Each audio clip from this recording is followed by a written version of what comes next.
Agradezco a Dios por la oportunidad que nos da de estar aquí reunidos glorificando su nombre. Voy a invitarles, así como estamos sobre nuestros pies, a orar pidiendo a Dios su dirección en lo que hemos de ver el día de hoy. Que Él hable a nuestras vidas de una manera muy especial, como cada vez que abrimos nuestro corazón para que su palabra pueda penetrar en nuestra vida. Oramos. Padre bendito, gracias damos, Señor, por esta oportunidad tan hermosa que nos brinda de poder estar reunidos, Señor, con el único propósito de glorificarle. Y Señor, más que venir a pedir, venimos, Señor, a glorificar su nombre.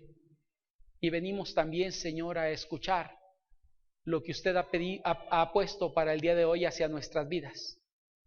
Queremos pedir, Señor, que si algún hermano o alguno de los que aquí estamos traemos algún problema, Señor, que está impidiendo que nuestra mente y nuestro corazón estén puestos en su persona y en su palabra, que trate con nuestras vidas, Señor, y nos permita entender que es momento de poner ese problema o esa circunstancia en sus manos, y que usted obrará, Señor, conforme a su misericordia en medio de cada una de las circunstancias que traemos, y que este tiempo, Señor, es un tiempo de reflexión con usted y de comunión con su persona, y permita que toda nuestra atención esté puesta, Señor, en usted mismo.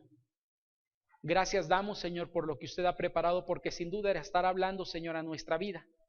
Y es por ello, Padre, que como cada ocasión que usted me permite compartir en algún lugar, pido lo mismo, Señor, que sean gratos los dichos de mi boca y la meditación de mi corazón delante de usted, y que ésta sirva, Señor, para edificar a su pueblo aquí presente.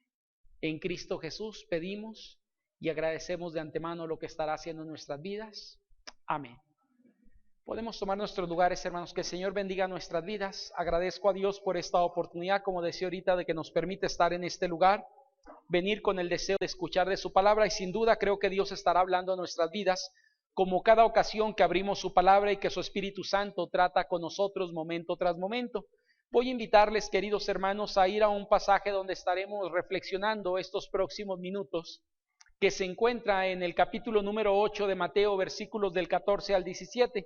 Realmente, hermanos, el día de hoy solamente quiero tomar 2 versículos para la reflexión o la predicación de este mediodía, y estará basado en el capítulo número 8, versículo 14 y versículo 15 solamente.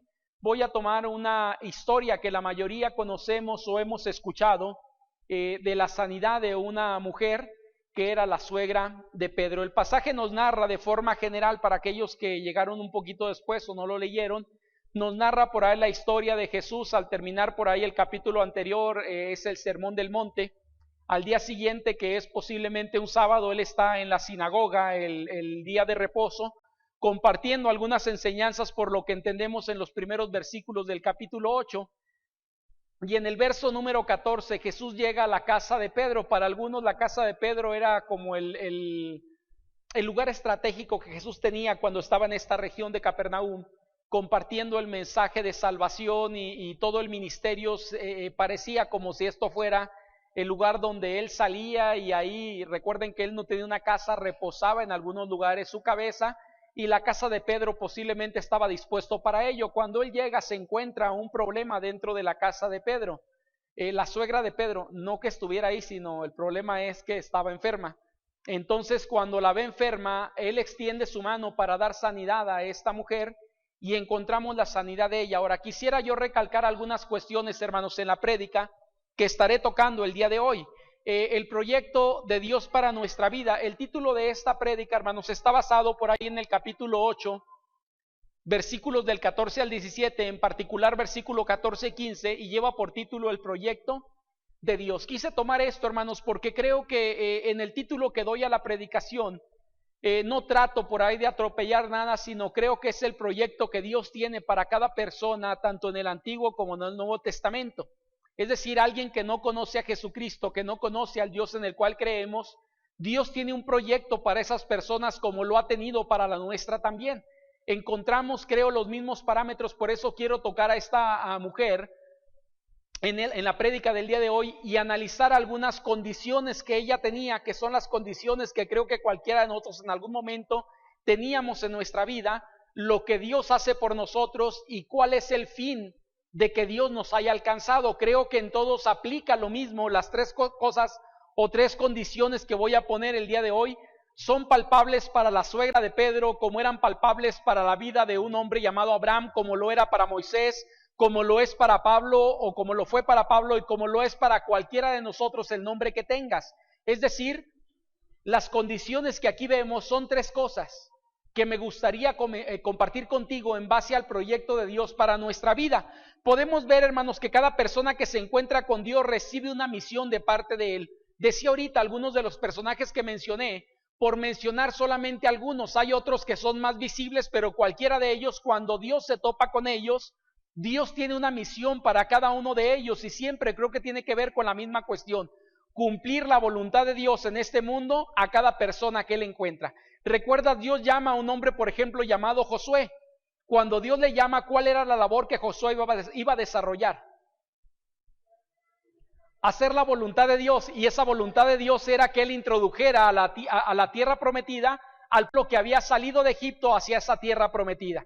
Si hablamos de un personaje llamado Moisés, un hombre que era hebreo, nacido entre hebreos, criado de alguna forma los primeros años bajo la cultura hebraica y enseñado también bajo una cultura egipcia, a los 40 años cuando Dios de alguna forma lo saca de ahí, él va y aprende algunas cuestiones. En el llamado que Dios tiene a los 80 años encontramos lo mismo. Dios le llama y le da una función, y la función tiene que ver con cumplir la voluntad de Dios en el proyecto que Dios tiene. Y creo que esto, hermano, nos lleva a entender algo. Dios tiene proyecto para cada uno de los que aquí estamos, y ese proyecto no es muy diferente, solamente lo único que hacemos es diferente punto de vista, en diferente enfoque, en diferente lugar, pero todos estamos encaminados a cumplir lo que Dios quiere para este mundo, y ese llamamiento me parece que Dios tiene para cada persona. En este caso, hermanos, vemos el Señor obrando en la suegra de Pedro, en una enfermedad posiblemente algo complicada. Me metí un poco a investigar cuál tipo de enfermedad podría ella tener. Analizando el capítulo número 8 de Mateo, no nos dice mucho, pero si tú notas ahí, aquellos que dan Biblias con referencias cruzadas, nos lleva a dos pasajes diferentes, tanto en Lucas como en Marcos. No lo voy a leer por cuestión de tiempo, pero tú puedes analizarlo con más detenimiento. Ahí se nos dice, por ejemplo, Lucas, que era un médico, no estuvo en esa ocasión, pero él narra que la enfermedad que ella tenía era una fiebre bastante fuerte.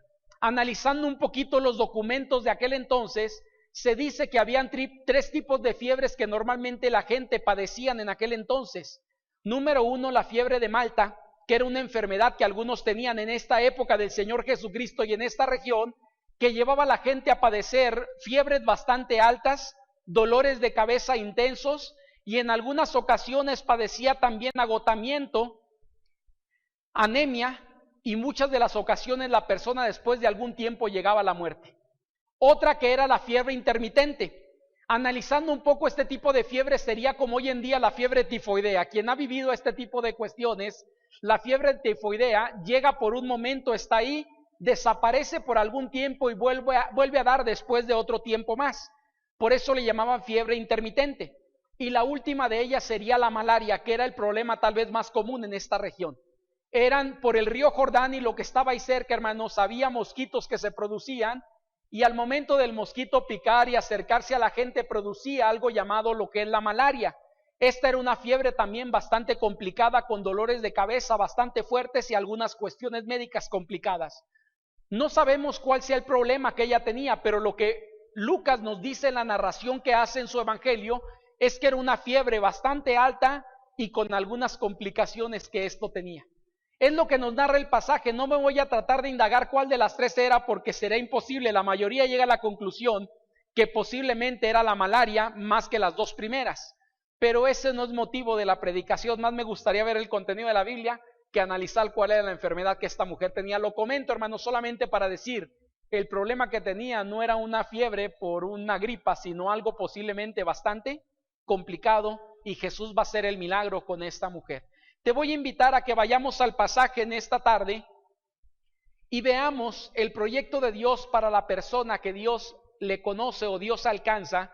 Tiene un proyecto para cada una de ellas, y quiero invitarte a ir al capítulo 8, versículo 14, ahí comenzaremos, y el verso número 14 narra algo, hermanos, que voy a poner ahí en pantalla. 8:14 dice así: vino Jesús a la casa de Pedro y vio a la suegra de éste postrada en cama, con fiebre. No sé si estarás de acuerdo conmigo, pero creo que esta es la condición de toda persona. Cuando habla acerca de postrada en cama, creo que hay diferentes tipos de circunstancias. Habemos gente que llegamos a Cristo con enfermedades, habemos gente que llegamos a Cristo con diferentes tipos de problemas y todos requerimos ayuda del Señor. Pero el mayor problema del hombre, hermanos, no es la enfermedad. El mayor problema del hombre no es una condición de escasez económica. No es un posible divorcio que pueda darse en su vida. ¿Cuál es el peor problema para el hombre? El pecado. Y yo creo que todos entenderíamos, y voy a hacer una similitud con esto. Cuando hablamos acerca del proyecto de Dios para la vida del hombre, número 1, quiero decirte, comienza, ¿qué dice, hermanos? Acercándose al caído. Ahora te pregunto, ¿quién está caído en este mundo? Todos, hermanos. Aquí nadie nos salvamos de esta condición. Posiblemente no todos tenemos enfermedades, pero si todo mundo llegamos a Cristo o Cristo nos alcanzó, fue a buscarnos en medio de nuestro problema mayor, y el problema mayor de todos nosotros era el pecado. Por eso digo, comienza acercándose al caído, porque debemos de entender esto. Cuando hablamos de la salvación, no es el hombre buscando a Dios, sino Dios en búsqueda del hombre. Esto es algo, hermanos, que encontraremos constantemente en la Biblia. Dios siempre está en búsqueda del ser humano, no tanto el ser humano en búsqueda de Dios. Lo podemos ver desde que el hombre falla en el huerto del Edén, y lo hemos explicado esto. Cuando el hombre falla en el huerto del Edén, ustedes recordarán que el hombre peca delante de Dios y hace algo indebido. Y yo te pregunto, ¿el hombre en ese momento es para buscar a Dios o qué hace en relación con Dios? Si hemos leído el capítulo 3 del Génesis, entenderemos que el hombre no busca a Dios, sino más bien se aleja de Dios y huye de Dios. Es la realidad de todo ser humano en condición de pecado hoy en día. El hombre está huyendo, se encuentra en una constante huida de Dios por el pecado que está experimentando. Pero la misericordia de Dios, hermanos, es tan grande que se acerca al hombre en medio de la condición pecaminosa que el hombre tiene para rescatarlo de esa condición donde el hombre se encuentra. Esto no lo digo yo, lo dice la Escritura, Romanos 5:8. Mas Dios muestra su amor para con nosotros. ¿En qué, hermanos? En que siendo aún pecadores, Cristo murió por nosotros. ¿Qué quiero decir con esto? Es decir, la condición del hombre, hermanos, es caído siempre. Y creo que esta mujer, la suegra de Pedro, representa a las personas que han tenido el privilegio de ser tocadas por Dios. Todos aquellos que en algún momento hemos sido alcanzados por Dios, Dios se ha acercado en nuestra condición deplorable de pecado, condición tirada y algunos otro tipo de cuestiones todavía que estamos acarreando por causa de ello, y con una intención se acerca, que ahorita lo estaremos viendo. Pero esta parte, hermanos, me fascina, porque creo que la suegra de Pedro es un ilustrativo solamente de la condición de cualquier ser humano, una condición caída. Todo individuo sin Dios está caído en cosas, pero su mayor problema, como lo dije ahorita, es realmente el pecado. Porque otras cuestiones, hermanos, puede tocarlo la medicina, otras cuestiones pueden tocarlo, yo no sé qué personas y qué herramientas podamos tener, pero el pecado, el único que puede quitarlo es Dios. Alguien tiene una enfermedad y si va al médico, hermanos, sin necesidad de ser creyente, los médicos, Dios ha permitido que la ciencia avance para dar solución a los problemas médicos. Cuando hablamos acerca de matrimonios que están en próspera destrucción o en vías de una destrucción, existen herramientas que la gente utiliza, llamados psicólogos y otro tipo de consejeros, terapeutas matrimoniales, y algunos de ellos pueden ayudar en condiciones que estas personas tienen, por un tiempo posiblemente, pero pueden ayudar. Pero cuando hablamos de la condición de pecado, no hay nada en este mundo que pueda librarnos de ello más que solamente el poder de Dios obrando en nuestras vidas. Por eso digo que el mayor problema tal vez para el ser humano, la suegra de Pedro, no era la enfermedad como tal.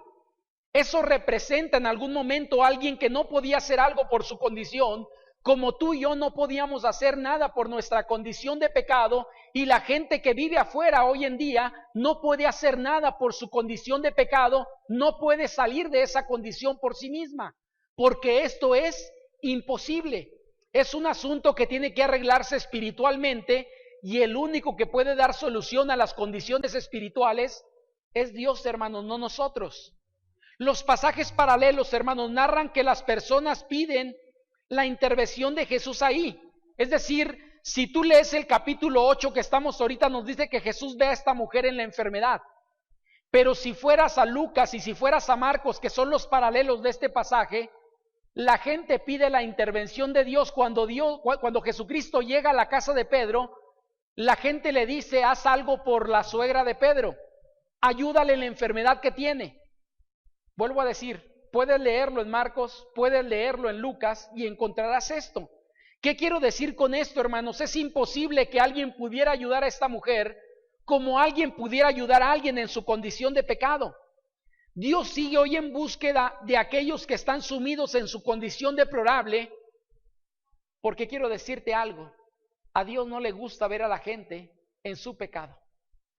Si algo duele en el corazón de Dios, es la maldad del hombre. Y esto, vuelvo a decir, no lo digo yo, lo dice la palabra de nuestro Dios, y para muestra de ello Génesis capítulo número 6. Cuando Dios ve la maldad en aquel entonces, ¿recuerdas lo que dice? Le dolió en su corazón. Es una expresión para hablar acerca de es algo a Dios no le gusta. Es algo que le lastima en algún sentido ver al hombre y a la mujer, al ser humano en general metido en esa condición deplorable de pecado, sumido en condiciones de pecado continuo. Y esta parte, hermanos, hoy en día hay gente que lo sigue experimentando. ¿Por qué tocar a lo mejor esta parte con gente que está en la iglesia, que es salva y que Dios le ha rescatado de esa condición? Porque esto es lo que hace el proyecto de Dios con aquel que comienza en su vida. Pero te pregunto, ¿cuál es el proyecto de Dios final? ¿Solamente levantarnos de ese pecado? ¿Vernos sumidos en ese pecado? No. Creo que el proyecto va más allá que esto, y quisiera ir al segundo versículo, que es el verso número 14, queridos hermanos, y voy a pedirles que me sigan por ahí con su vista. En el verso número 14 encontramos, el verso número 15, dice por ahí la palabra de nuestro Dios: y tocó, ¿qué dice? Su mano, y la fiebre le dejó, y ella, ¿qué? Se levantó. Esta parte, hermanos, me fascina, porque dije que el proyecto de Dios comienza acercándose, ¿qué? Al caído. Pero una segunda cosa que entiendo es: continúa levantándole con amor. ¿Por qué digo esto, hermanos? Si tú vas al capítulo 8 que estamos ahorita, en los primeros versículos, encontramos por ahí un hombre que se encontraba en una condición de lepra. No es un pasaje muy largo, los primeros 4 versículos del capítulo 8, esto lo he predicado anteriormente, ya hace algunos años atrás, y si mal no recuerdo le puse al título de la prédica El toque de Dios. Este hombre se encontraba con lepra y Jesús se acerca a él, pero a mí lo que me maravilla es el amor con que Jesús trata a esta persona, y se acerca y le dice, él le pide: ayúdame. Y Jesús le hace una pregunta a este hombre y le dice: ¿quieres ser limpio? La lógica te diría que cualquier hombre en condición de lepra buscaría su sanidad, pero Jesús tiene que hacerle consciente, le dice: ¿quieres recibir la sanidad? Es decir, ¿quieres ser limpio? Y el hombre le dice: quiero. ¿Y sabes lo que Jesucristo hace en ese momento? Extiende su mano hacia la persona.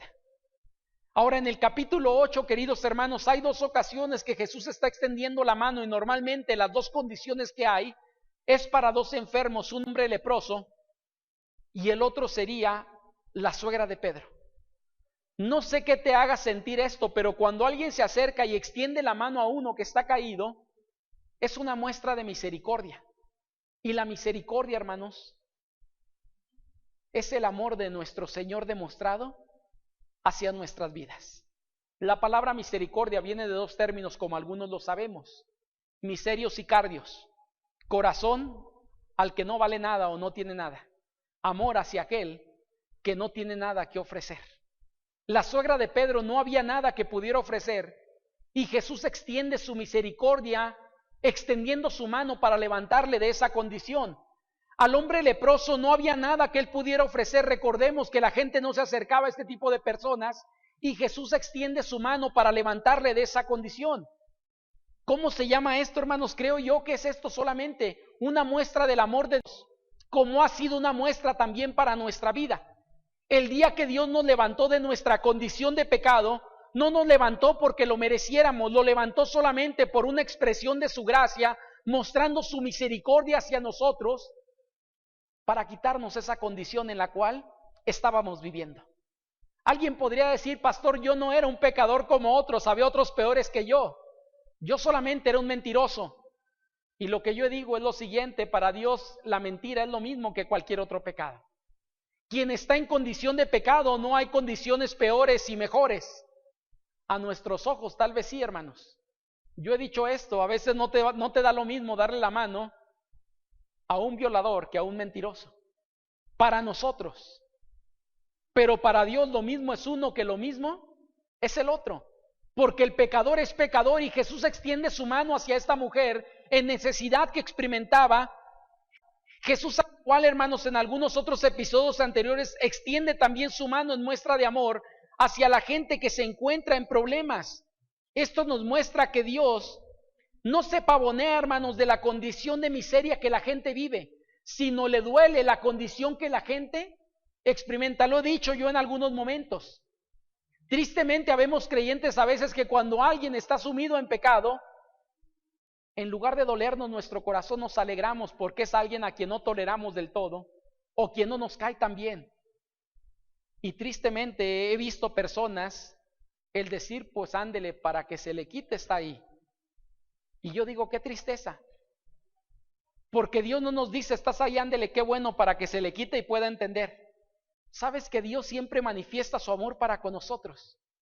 Romanos 5:8, lo dije hace un momento, nos lo dice. Dios muestra su amor en que, siendo aún pecadores, no dejamos de ser pecadores para recibir la misericordia de Dios. La misericordia de Dios se extendió siendo pecadores hacia nuestra vida.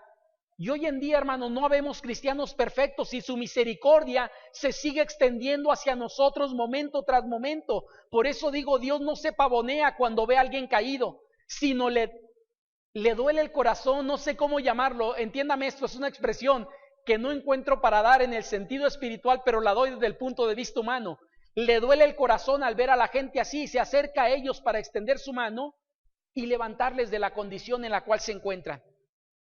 Hermanos, en la palabra de nuestro Dios podemos ver siempre a nuestro Dios intentando cambiar las condiciones de aquel que sufre.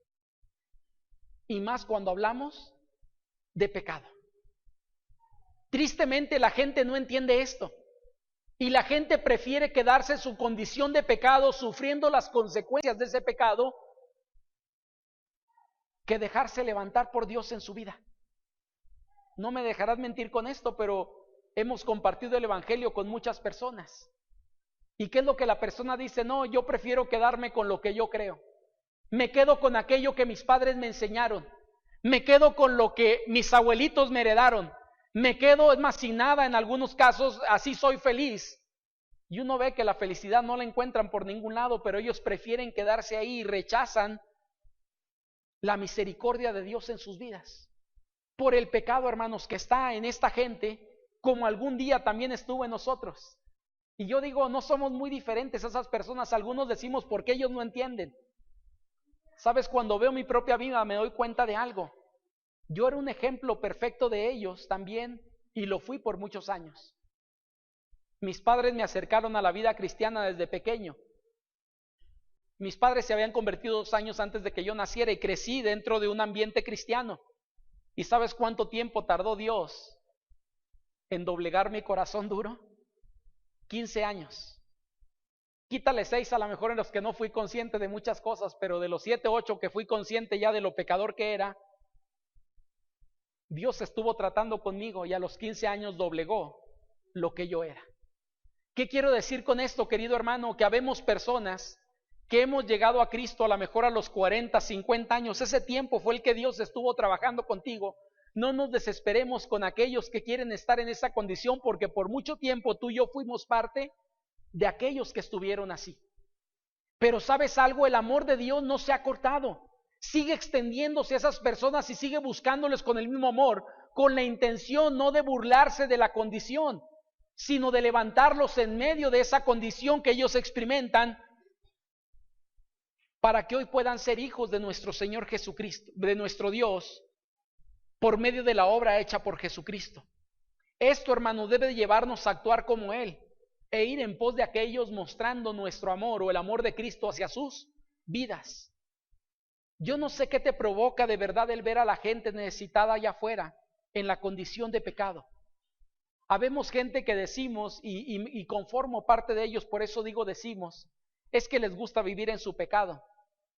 Parte de ello es cierto, pero creo que como hijo de Dios debería dolerme en mi corazón ver esa gente en esa condición, y debería de sentirme impotente por no poder hacer algo, pero puedo hacerlo.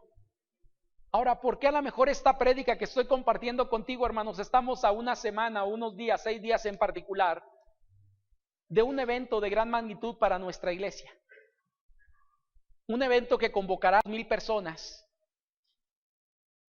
Y mucha de esa gente que estará esos 2 días en el teatro y estará aquí en el templo, vive hoy sin Cristo y sin esperanza. Debemos de sentir compasión por ellos, como Jesucristo mostró compasión cada ocasión que encontró a la gente sufriendo las necesidades espirituales que tenía. Esto me hace recordar, hermanos, el capítulo número 9, aquí mismo en el libro de Mateo, si mal no recuerdo, cuando Él va bajando del monte y ve a la gente dispersa como oveja que no tiene pastor. ¿Recuerdas lo que Jesús vive en ese momento? Sintió, ¿qué dice? Compasión por ellos.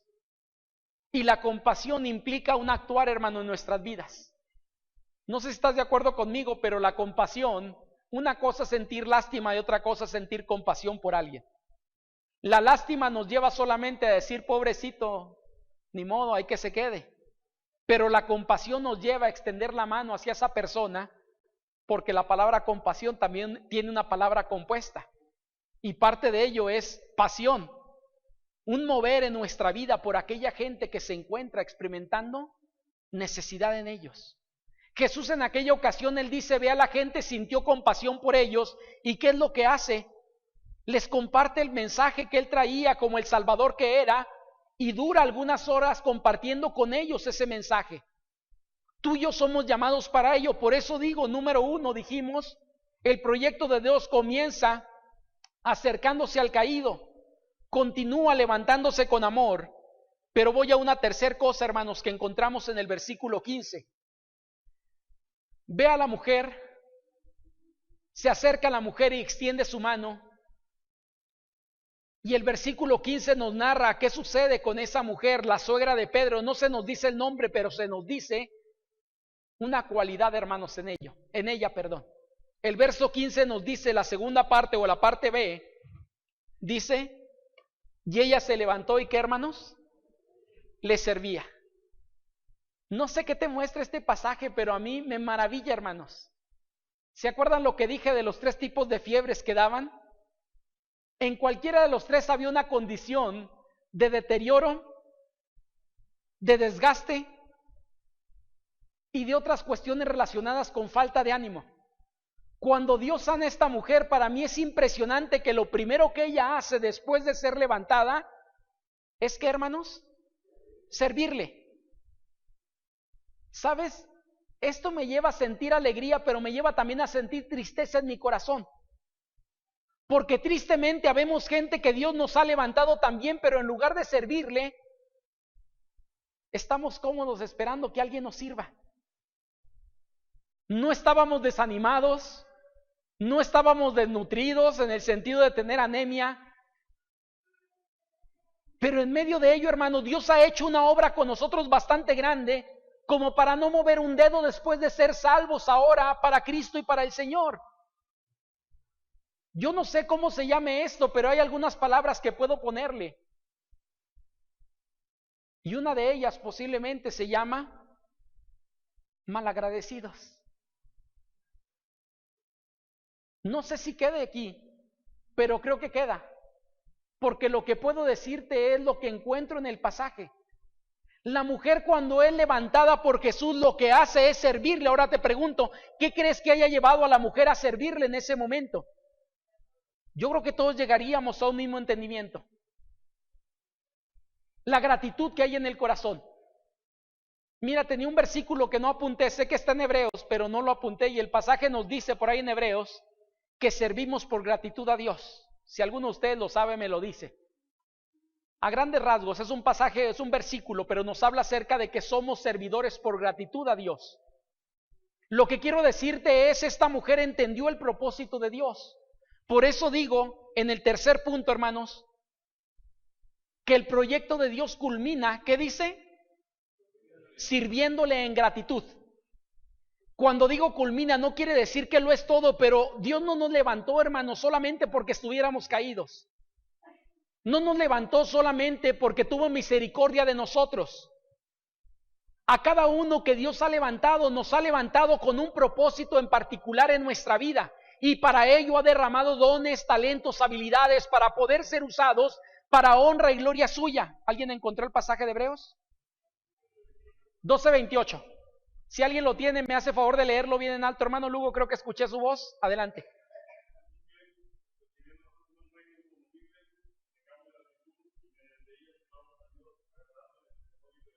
Ok, dice por ahí, hemos recibido este reino. Y en gratitud a lo que Dios ha hecho, sirvámosle, agradándole en todo, hermanos. ¿Sabes? Esta parte a mí me fascina, me maravilla y a la vez me entristece.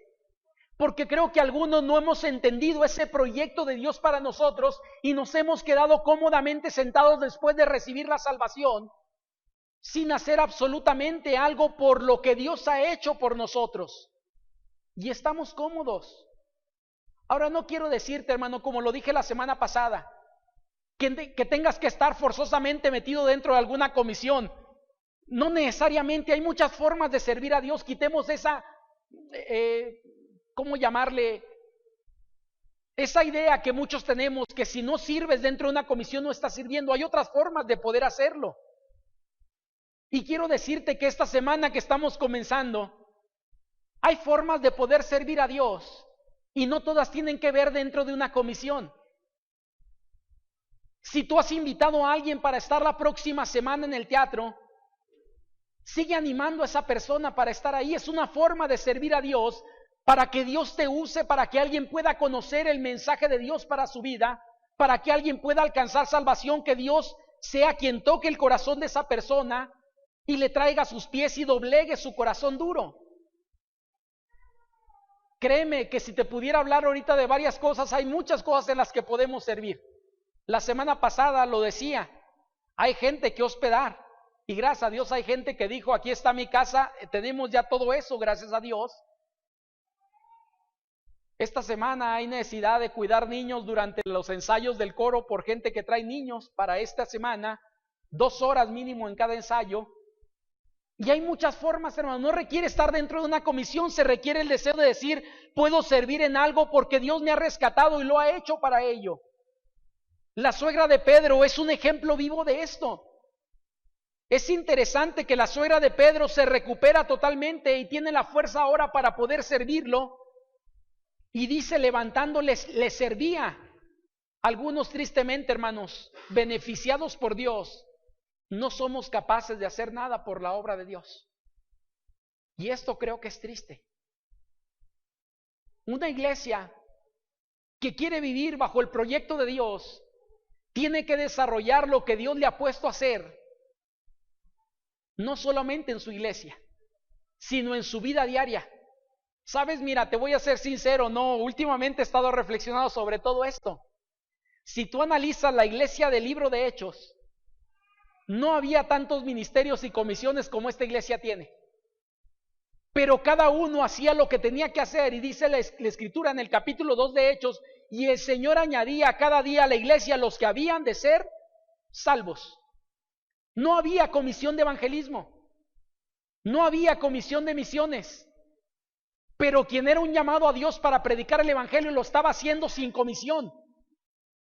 Quien era un misionero se levantaba para ir porque la iglesia lo estaba enviando y le decía a Pablo, a Bernabé, ahora sí vayan y compartan el evangelio a cuanta persona encuentren.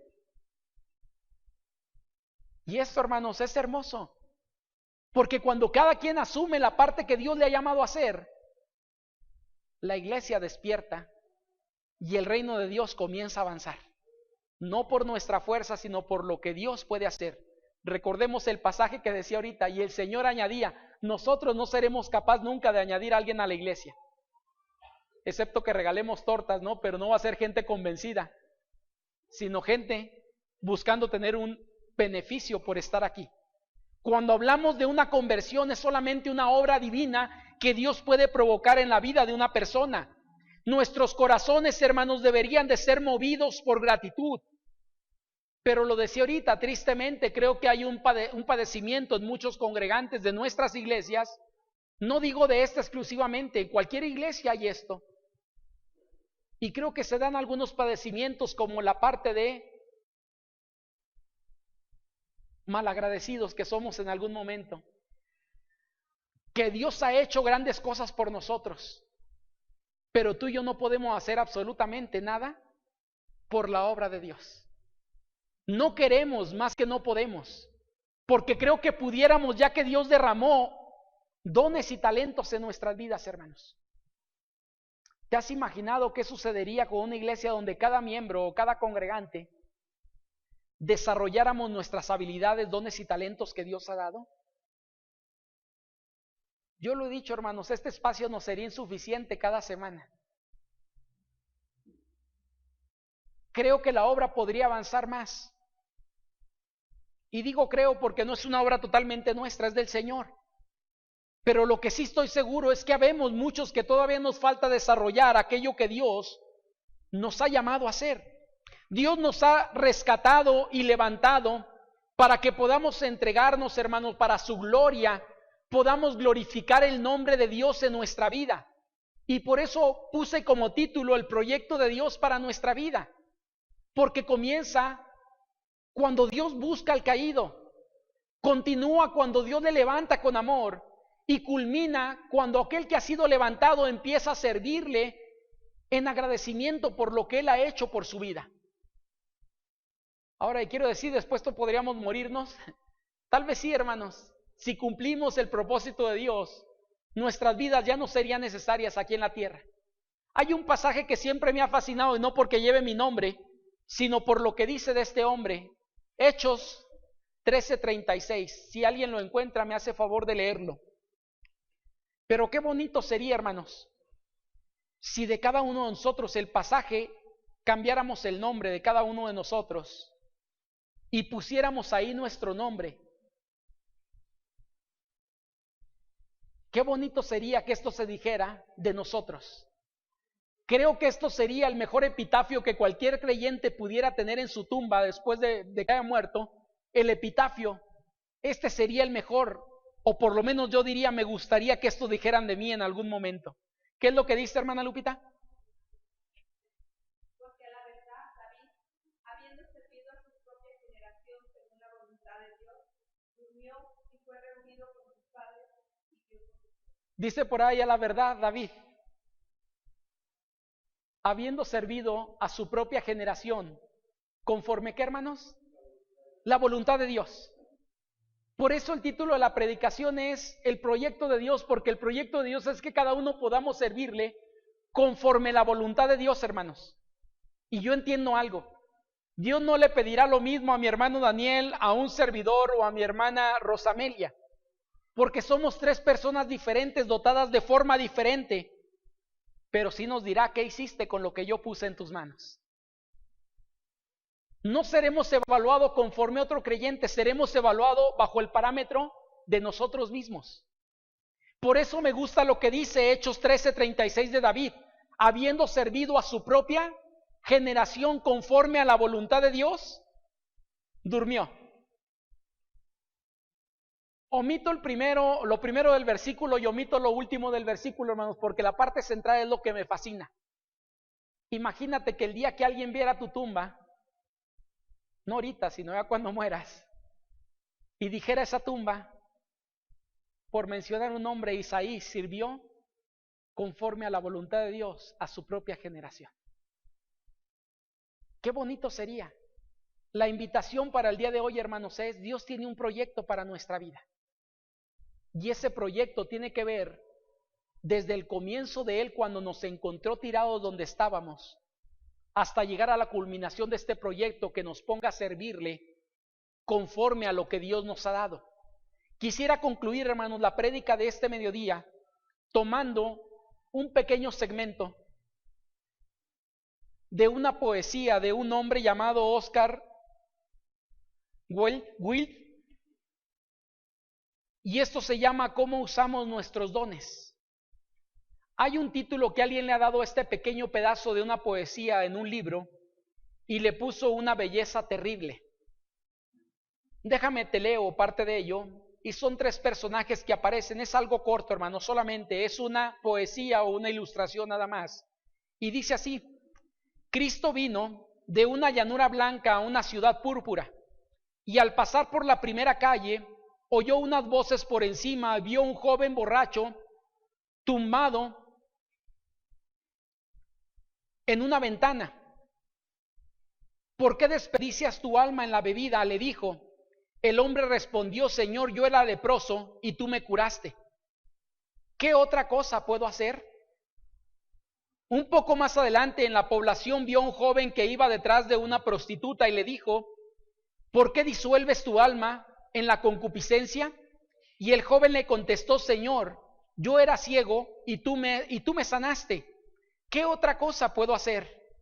Por último, en medio de la ciudad vio a un viejo retorcido llorando en el suelo, y cuando le preguntó por qué lloraba, el viejo respondió: Señor, yo estaba muerto y tú me devolviste la vida. ¿Qué otra cosa puedo hacer sino llorar? El autor dice enseguida: esta es una parábola terrible de cómo usamos las personas los dones de Cristo y la misericordia de Dios. Es decir, al que le libra del alcohol, estaba ahora haciendo nada. Al que le levanta de la muerte estaba llorando. Y aquel que le levanta de donde estaba siguiendo una prostituta porque ahora tenía vista y era ciego antes. Lo que dice esta historia, hermanos, es cuán terrible utilizamos lo que Dios nos ha dado. Tristemente desperdiciamos nuestra vida en cosas que Dios nunca proyectó para nuestras vidas. Si eras ciego y Dios te ha dado vista, no es para que lo utilices viendo prostitutas. Es lo que está diciendo aquí. Si estabas muerto y Dios te resucitó, no es para que estés llorando de felicidad por lo que Dios ha hecho. El proyecto de Dios, hermanos, va más allá de lo que tú y yo percibimos en algunos momentos. Si nos ha regresado a la vida es para testificar de Él, glorificarle con nuestra vida. Si te levantó tal vez del alcoholismo, no es solamente para que estés alegre por lo que Él ha hecho en tu vida, sino para que los dones que Él te ha dado, las habilidades y aquello que ha puesto en ti pueda ser para honra y gloria de Él, hermanos. Y por eso me gustó este pedazo de poesía, porque creo que es lo que está diciendo. Tristemente lo que Dios ha hecho por nosotros, lamentablemente, hermanos, lo desperdiciamos en cosas que no deberíamos de desperdiciarlo. La invitación para todos es: si Dios ha hecho algo por ti, sé agradecido con Dios y sírvele de la forma que Dios te ha capacitado para hacerlo. Esta semana, hermanos, seguimos con mucho trabajo. Si no tienes tiempo para involucrarte haciendo algo dentro del evento, yo te pido algo: tómate el tiempo para orar por aquel que estará yendo al teatro. Toma el tiempo para estar orando por el pastor Otto Sánchez, que viene de República Dominicana, juntamente con el hermano Carlos acompañándole.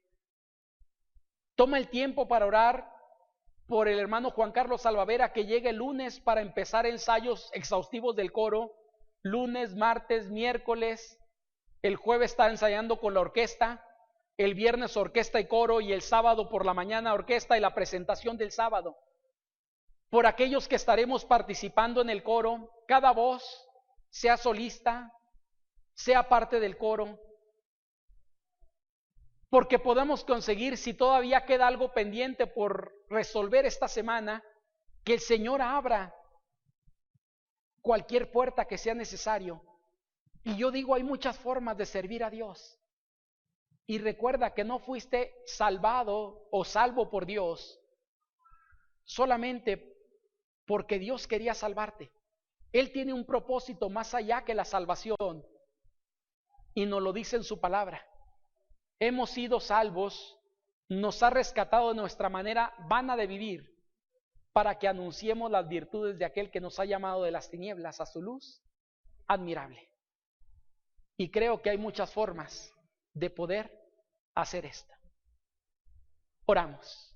Padre bendito, gracias damos, Señor, por esta oportunidad que nos brinda de meditar en su palabra, Señor, y porque a través de ella encontramos y entendemos que su misericordia, Señor, es más allá y más grande de lo que en algunos momentos podemos percibir en nuestra vida. Tristemente, Señor, algunos solamente nos enfocamos en nosotros y nos olvidamos, Señor, de que hemos sido salvos por su gracia para ser usados, Señor, en un proyecto más grande que es la salvación de este mundo. En un proyecto, Señor, que usted elaboró desde el inicio de los tiempos para que toda la gente pudiera llegar, Señor, a conocerle como Señor y Salvador. Y como nos dice Pedro, Señor, su deseo y su voluntad es que todo hombre, Señor, pueda ser salvo. Y está esperando, Señor, que cada persona en este mundo pueda conocer el mensaje de salvación, para que ellos también procedan al arrepentimiento como nosotros lo hicimos en algún momento y podamos alcanzar su misericordia y su gracia, Señor, sobre nuestras vidas. Ponemos en sus manos, Señor, nuestras vidas, esta iglesia y todos los proyectos, Señor, que los próximos días estaremos teniendo, muy en especial el sábado y el domingo. Por el teatro el sábado, Señor, que estaremos ahí con el concierto de coro y la predicación del pastor Otto. El domingo, Señor, aquí en el templo y también por la tarde-noche, Señor, en el teatro, compartiendo el mensaje con la gente que aún no le conoce. Que permita, Señor, que mucha gente pueda llegar, escuchar, pero sobre todo, Señor, mucha gente pueda salir transformada de ese lugar por la obra que usted comenzará a hacer en el corazón de ellos. Y que esto pueda redundar, Señor, en un beneficio para todas las iglesias involucradas. Y más que las iglesias involucradas, Señor, para su reino. Que pueda seguir creciendo porque con ese propósito usted lo ha establecido en este mundo. Gracias, Padre, por su palabra y por esta historia de la suegra de Pedro.